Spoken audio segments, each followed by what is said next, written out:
Selamat petang, salam sejahtera. Isu hangat petang ini, PH berkata, kenyataan EJ tak perlu undi percaya bercanggah titah agung. Berita sepenuhnya.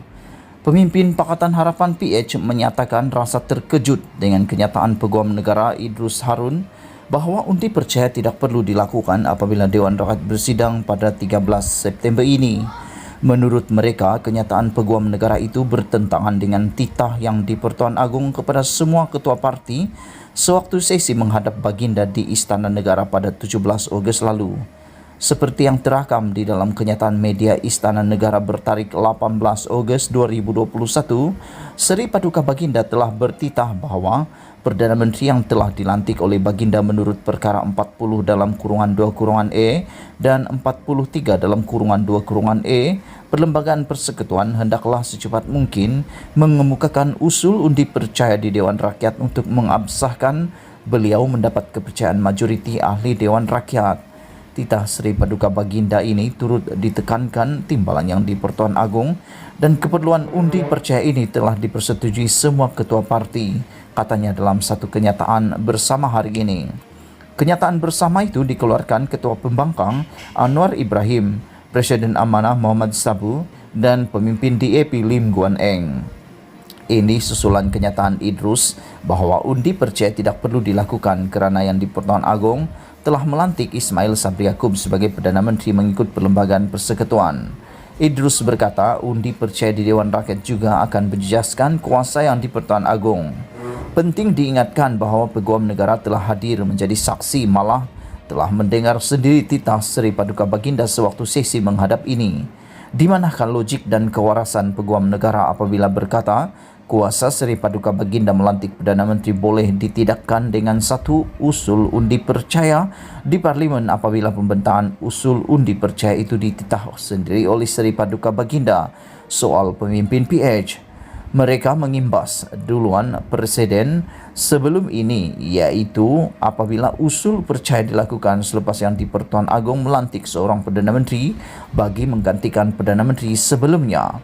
Undi percaya pernah dilakukan pada 27 Januari 1976, iaitu 12 hari setelah Hussein On dilantik sebagai Perdana Menteri untuk menggantikan Allahyarham Abdur Razak Hussain. Undi percaya juga dilakukan pada 3 November 2003, iaitu 3 hari selepas Abdullah Ahmad Badawi dilantik sebagai Perdana Menteri untuk menggantikan Dr. Mahathir Mohamad.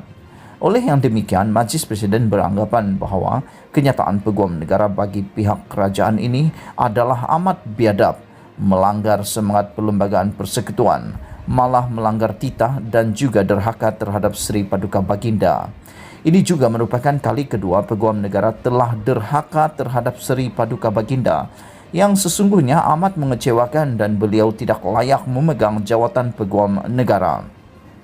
PH mendesak Peguam Negara meletak jawatan kerana beliau bukan sahaja telah derhaka terhadap Seri Paduka Baginda, tetapi beliau juga telah mengkhianati Perlembagaan Persekutuan dan sistem demokrasi berparlimen, katanya lagi.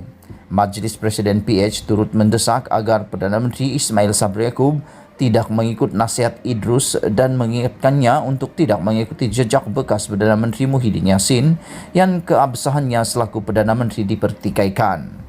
Sementara itu, Ahli Parlimen Sepang Hanifah Maidin berkata dia juga bingung terhadap kenyataan Idrus. Dengan hormatnya, saya berpendapat bahawa kenyataannya ini nampaknya mencerminkan kekeliruan pemikiran yang sepenuhnya, katanya.